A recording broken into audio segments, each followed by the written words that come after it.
Okay, this is the second video for a series of notes for the career days, Advanced Algebra 2.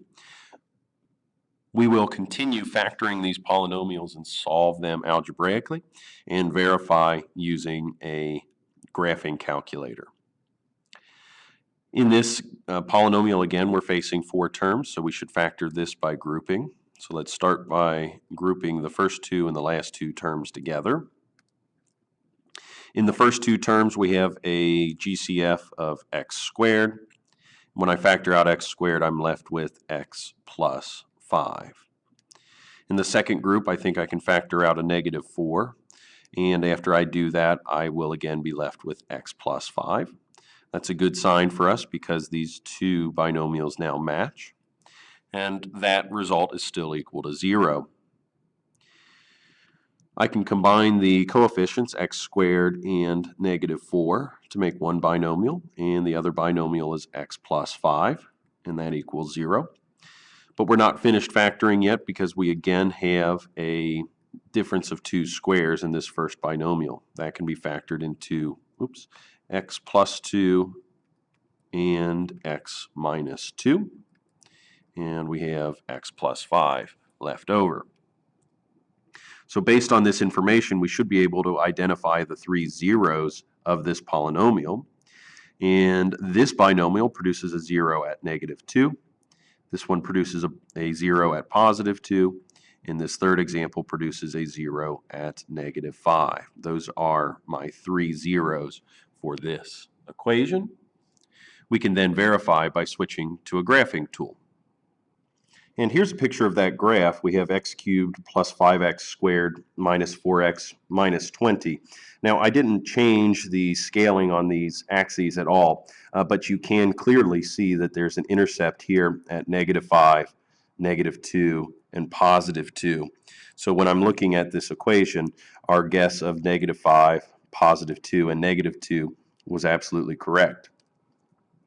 Now, when it comes to entering this as a sketch on your page, what I think would be sufficient is that if you draw a pair of axes like this, you can show an x value at negative 5, approximately where that is, an x value at negative 2, and one at positive 2.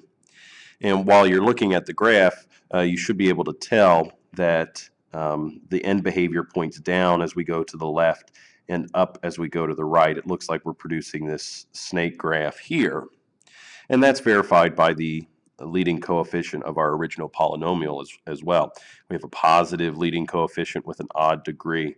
So we know our end behavior has to look something like this. The tail points down and to the left and up and to the right.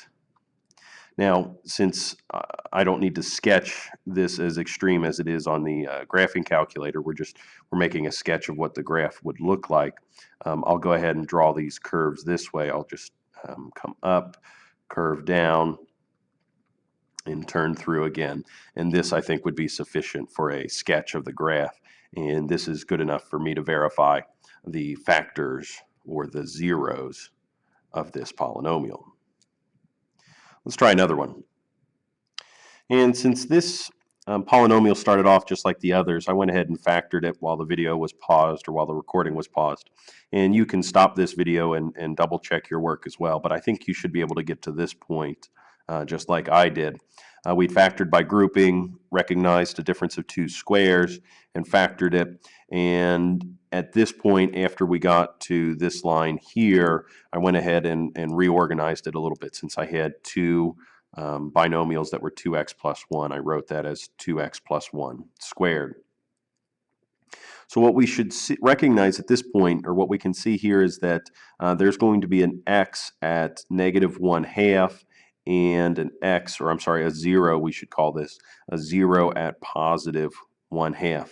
And I know that, let me do this side work here, because this factor has to equal 0 in order to produce a 0. So we're thinking to ourselves, what would make 2x plus 1 equal to 0? Well, if I subtract 1 from both sides, and that would leave me with 2x equals negative 1, then I could divide by 2 on both sides, and that tells me that x by itself has to be equal to -1/2. So that's where this 0 of -1/2 comes from. And similarly, I could do the same thing for this binomial. I would add 1 to both sides of an equation equal to 0, then divide by 2, and that's what gives me the 0 at +1/2. So that's where we think the zeros occur. If I switch to my graphing tool and I graph that equation, here it is, 8x cubed plus 4x squared minus 2x plus 1. I do see that the graph will touch the x-axis here at -1/2, and then again here at +1/2. Notice again that this curve reaches the x value of -1/2. Sorry, I lost my train of thought there. I just got the phone call that we were actually called off for school today. For those of you that are watching this over career days, I'm recording this on Tuesday morning. Anyway, we have the graph that curves. It touches the x-axis here at -1, but it crosses the x-axis at +1/2. So it touches at -1/2, crosses at +1/2, and that again has to do with this power of 2 around this factor.